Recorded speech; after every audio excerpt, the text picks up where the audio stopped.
This is Who I Am. With Orange. Burying the souls of our favourite music stars to see who rocks their world. Kerrang Radio. Slipknot frontman Corey Taylor is probably best known for wearing a mask that would send most children running home to their parents. This image and their brand of grinding new metal has made Slipknot one of the biggest names in rock, bagging themselves a run of #1 albums, a Grammy, and even a couple of Kerrang awards just a few weeks back. This week on This Is Who I Am with Orange, we're joined by Corey Taylor from Slipknot on Kerrang Radio. Meeting my dad for the first time was heavy duty. I damn near crumpled. Let's put it that way. I almost collapsed. It was one of those moments that I had with my ex-wife where I was kind of glad she was there. It was one of the few moments that she understood. When I left Stone Sour to join Slipknot, I can remember when I got asked, 4 a.m. at the porn shop, man, I'm just going to put it out there. And it was adorable. My brain was screaming yes.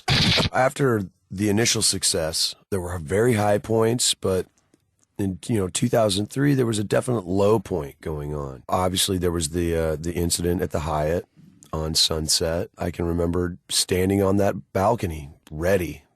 God bless my friend Tom Hazart. If he hadn't been there, we would not be having this conversation today, I'm Los Guest, and this week on This Is Who I Am with Orange, we'll be talking to Corey Taylor from Slipknot about the people who have made him who he is today. Kerrang Radio. I didn't know a lot of my family when I was growing up, I knew my mom's side, but I didn't know my dad's side, because I didn't grow up with my father. I think the strongest influence I had was my grandmother, actually, my grandmother, Thelma. She kind of instilled in me my work ethic, my attention to loved ones. She was really my proper mom. I love my mother, but it was such a insane way to grow up, just brutally, all over the place. My grandmother was my rock. She was my foundation. That I think really had a lot of impact on me, especially growing up and even today, my grandmother is so nuts. She retires from one place after working there for 25 years, takes a year off, gets bored, goes back to work at a completely different place, and has now worked there almost 20 years. I'm like, what are you doing? You can barely walk now, but you're still working. Are you out of your mind? I think a lot of the friends that I had when I hit 20, my best friend Denny, a really good friend of mine, Jeff, those are the people, like when I was really kind of still trying to find myself, I found them. And they pretty much opened my mind to everything. I was like a tiny little nuclear bomb just waiting to go off. And when I found them, I found my tribe, basically. We were all into the same kind of crazy music. We were all into the same kind of culture and really just ready to be legends before we had done anything to properly be legends, It was a fantastic time in my life. It was probably the happiest moments in my life. Kerrang Radio. Corey Todd Taylor was born in 1973 in Des Moines, Iowa. But he led a nomadic existence, and by the age of 15, he had lived in 15 different U.S. states with his mother and younger sister.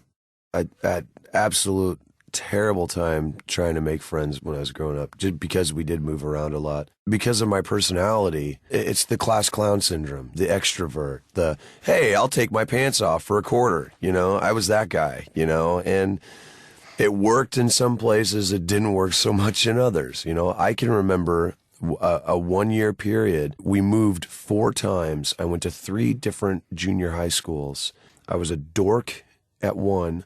I was a legend at the middle. And then I was kind of just invisible at the last one. It was a strange year, man. I was really heavily into drugs. So here I was, about 14 years old, and I'd gone from low to high to nothing, And I can remember just going, is this what life is? Is this really, this is what I have to look forward to? And luckily I kind of figured out, no, it's not. And But it's just strange like that when you're moved almost like a chess piece, that you don't have any time to really find those roots or find that stability that I used to envy in a lot of people, you know? But the positive spin on that is that I would not be who I am today. Growing up like that, it was hard at the time, but I wouldn't change it. Corey grew up not knowing his father, and it would not be until many years later that the two of them would finally be reconciled. Meeting my dad for the first time was heavy duty. I damn near crumpled. Let's put it that way. I almost collapsed. It was one of those moments that I had with my ex-wife where I was kind of glad she was there. It was one of the few moments that she understood. I can remember driving there just being like, what am I going to say? What am I going to do?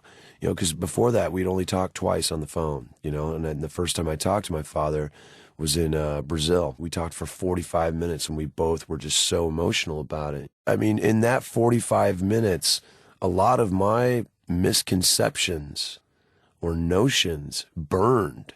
My father has probably the biggest heart I've ever met, man. His wife, Anna, they're two of the most wonderful people on the planet. It made me ready to explore what it's like to be a different person. I mean, so many people limit themselves by holding on to that baggage. They cut themselves off at the knees.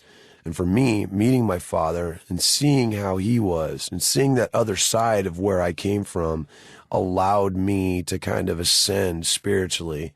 You know, not to get all hippie or anything, but you can't realize your potential unless you let yourself realize your own potential.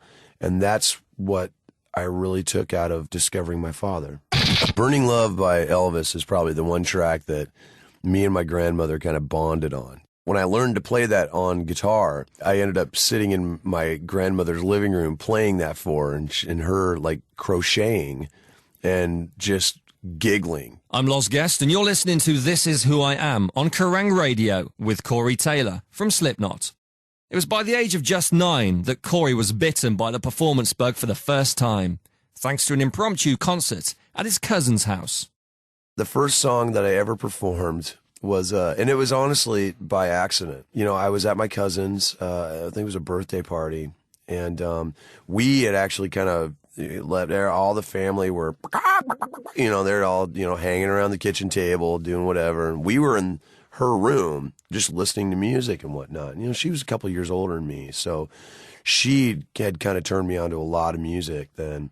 We were listening to Separate Ways by Journey. I was singing along, and she was slowly but surely turning the music down and listening to me sing. And she stopped it, and she goes, "You come with me right now." And I was like, what? She puts me in the corner in the living room, gathers the whole family, and says, "You've got to hear this. This is fantastic." She made me sing it a cappella. I was like, no, what? No. If that doesn't kind of break your fear, I don't know what does, you know? So yeah, singing Separate Ways in front of my family at the age of 9. You can thank Steve Perry for all the Slipknot music and Stone Sour music, I guess.